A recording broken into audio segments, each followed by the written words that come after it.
26 साल का एक लड़का था, उसने सुसाइड कर लिया सिर्फ सेक्सटोर्शन रैकेट की वजह से। ऑनलाइन उसके साथ एक फ्रॉड हुआ, हम लोग उसको फ्रॉड ही कह सकते हैं। उससे सेक्सटोर्शन, सेक्स की यानी इंटीमेसी की वजह से कुछ वीडियोस कैप्चर हो गई और उसके बाद उससे फिरौती मांगी गई और फाइनली ये बात इतनी ज्यादा बढ़ गई कि उस लड़के ने सुसाइड कर लिया। अब इस वजह से मैं राजी हुआ, इस वजह से मुझे लगा कि आज मुझे इसके बारे में बात करनी चाहिए। और वो लड़का बेंगलोर का था और वो लड़का जिसका नाम अविनाश था, वो आईएएस की तैयारी कर रहा था।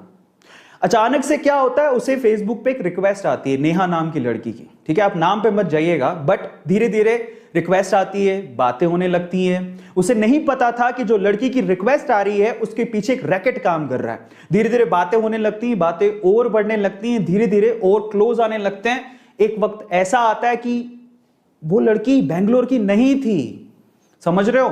वो कभी मिले नहीं एक दूसरे से, कभी नहीं मिले। वो बेंगलोर की थी ही नहीं, कभी मिले नहीं, सिर्फ मोबाइल पे ही बातें हो रही हैं। धीरे धीरे पर्सनल नंबर शेयर हो गए, फिर धीरे धीरे उन्होंने वीडियो कॉल शुरू किए, वहां से इंटीमेट चीजें शुरू हो गई। और एक वक्त ऐसा आया जब उस लड़की ने इंटीमेट वीडियोस शेयर किए, उस लड़के को बोला कि तुम भी इंटीमेट वीडियो शेयर करो, तो गलती वही हो गई। उस लड़के ने बिलीव कर लिया और उस लड़के ने इंटीमेट वीडियोस, लाइव वीडियोस जो भी था, ऐसे वीडियो कॉल्स किए जिसकी वजह से वो फंस गया। वो वीडियो रिकॉर्ड हो गए। कुछ दिनों बाद वो लड़की गायब और लड़की के पीछे जो रैकेट काम कर रहा था उसने अब उस लड़के को परेशान करना शुरू किया। उसने वो वीडियो फॉरवर्ड किया और कहा कि आपने अगर इतने पैसे हमें नहीं दिए तो हम ये वीडियोस आपकी फैमिली को भेज देंगे या सोशल मीडिया पे डाल देंगे। डर के मारे, क्योंकि हम इसके बारे में बात नहीं करना चाहते।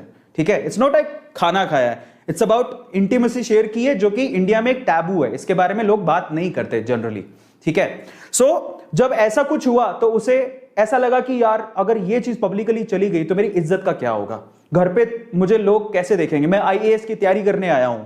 ठीक है, एक ऐसा केस हुआ। उसने शुरू में पैसे दिए, उस पैसे, अब देखो जब भी आप पैसा देते हो ना तो उनकी भूख और बढ़ जाती है।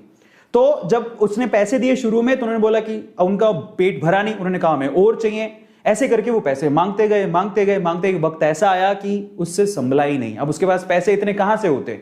फाइनली उस लड़के ने यह सोचा कि शायद मैं अपनी जिंदगी खत्म कर लूं, तभी ये जो झंझट है वो खत्म होगा। और वो लड़का दुनिया को छोड़ के चला गया। शायद अगर ये सब नहीं होता तो आज वो आईएएस की प्रिपरेशन करके कहीं अच्छा आईएएस बन चुका होता और हमें एक अच्छा आईएएस देखने को मिलता। पर उस लड़के ने सुसाइड कर लिया।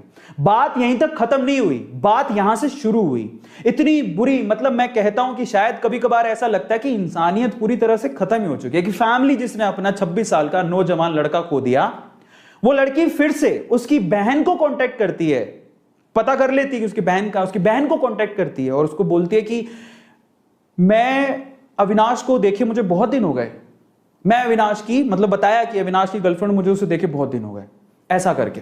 और जब वो ऐसा बात बोलती है तो वो उसकी सिस्टर कहते हैं कि अब ही इज नो मोर, वो अब जिंदा नहीं है।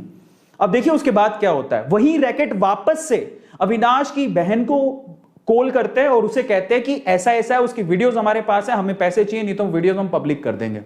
अब उसकी बहन थोड़ी समझदार थी, उसने पुलिस को ये केस रेफर किया कि ऐसा ऐसा कुछ हो रहा है मेरे भाई के साथ और मुझे लगता है कि उस सेक्सटोर्शन की वजह से उसकी जान गई है। फाइनली पुलिस ने पूछताछ की, समझ में आया कि वो लड़की एक्चुअली बेंगलोर की थी ही नहीं, वो एक रैकेट चलता था कहीं राजस्थान में दूर और वहां पे कुछ लोग थे जो उसको बराबर से ब्लैकमेल कर रहे थे और उससे परेशान होकर उसने अपनी जान दे दी। ये पूरा केस था। अब आप ये सोचिए, और ये केस आपने सुना होगा, मैं आज इसके आगे की बात करूंगा। ठीक है, तो ये केस ओवरऑल हुआ था और आप सोचिए कि आप ये कितना बर्निंग इशू है। और अगर इसके बारे में ढंग से बात की होती घर पे, या घर पे बताया होता, पेरेंट्स ने इसके बारे में डिस्कशन किया होता या घर पे लोगों ने डिस्कशन किया होता, तो शायद हमारे लिए टैबू नहीं होता और हम लोग इतने झंझटों में फंसते नहीं।